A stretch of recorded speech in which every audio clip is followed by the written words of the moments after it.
Bonjour, vous écoutez l'épisode 92 du podcast Revue et Corrigé. Cet épisode est tiré d'un billet du blog publié samedi 23 mai et s'intitule « Ça va mieux ?» Je ne suis pas si sûre. Un peu quand même. Journée shopping. Nous sommes donc au 2e week-end du déconfinement et nous avons tenté le shopping à 3 pour la première fois. Cher et tendre, petit Dom et moi.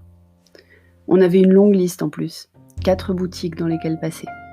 Donc masque, gel hydroalcoolique, etc. à portée de main tout le temps. Oui, à portée de main. À plus de 1 mètre des gens, on n'a pas à porter le masque. Et franchement, quand on vapote, le masque en rue, c'est pas pratique. On fait attention de le tenir par les élastiques. De toute façon, le masque, ce n'est pas agréable. Je m'en suis rendu compte pendant les 2 heures qu'a duré mon rendez-vous pour mes ongles le premier jour du déconfinement. J'admire les employés de magasins ou d'instituts forcés de le porter à longueur de journée. Shopping donc, rien de bien fou, du liquide de vape, de marque de fringues et un petit tour à Micromania pour récupérer les bonus de la commande de Animal Crossing puisqu'ils avaient dû envoyer le jeu par la poste. Mais sympa quand même. Tout comme avant ? Avant, nous sortions généralement le samedi matin, avant le confinement. Le quartier piéton et commerçant de Bordeaux déborde de monde les après-midi de samedi et dimanche.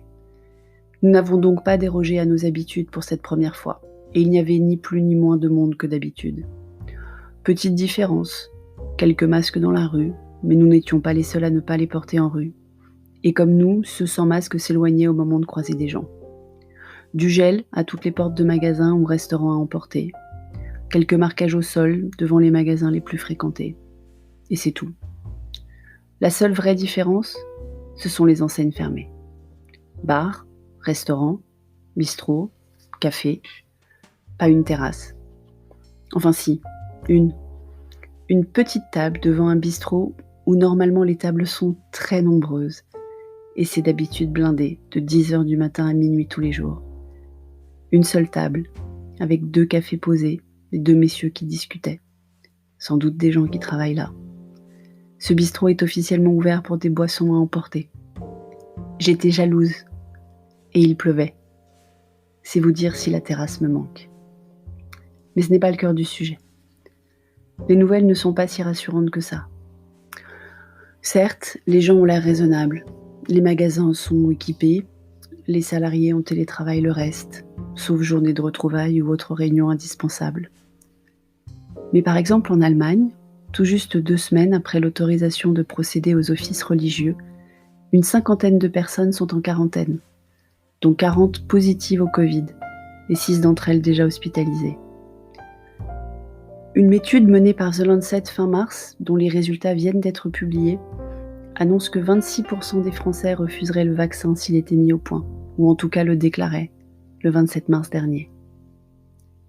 De nombreuses entreprises commencent à licencier, à se mettre sous la protection des tribunaux de commerce, voire à déposer le bilan. Et ce n'est que le début. Certains chefs d'entreprise en profitent pour demander un allègement des normes environnementales trop contraignantes ou trop chères. Un pas en avant, 3 pas en arrière, 2 pas sur le côté. Le débat sur l'efficacité de l'hydroxychloroquine n'est pas clos, loin de là. Les études se multiplient et se contredisent toutes les unes les autres. On ne sait donc toujours rien. Bref, ça n'est pas très rassurant. Le grand soir du monde d'après n'aura sans doute pas lieu. Et en plus il pleut. Même sur mon île d'Animal Crossing. Mais au moins sur mon île, ça sert à arroser les fleurs. C'est joli les fleurs sur Animal Crossing. Merci de m'avoir écouté. Si vous écoutez sur Apple, iTunes, merci de me laisser un commentaire avec vos 5 étoiles.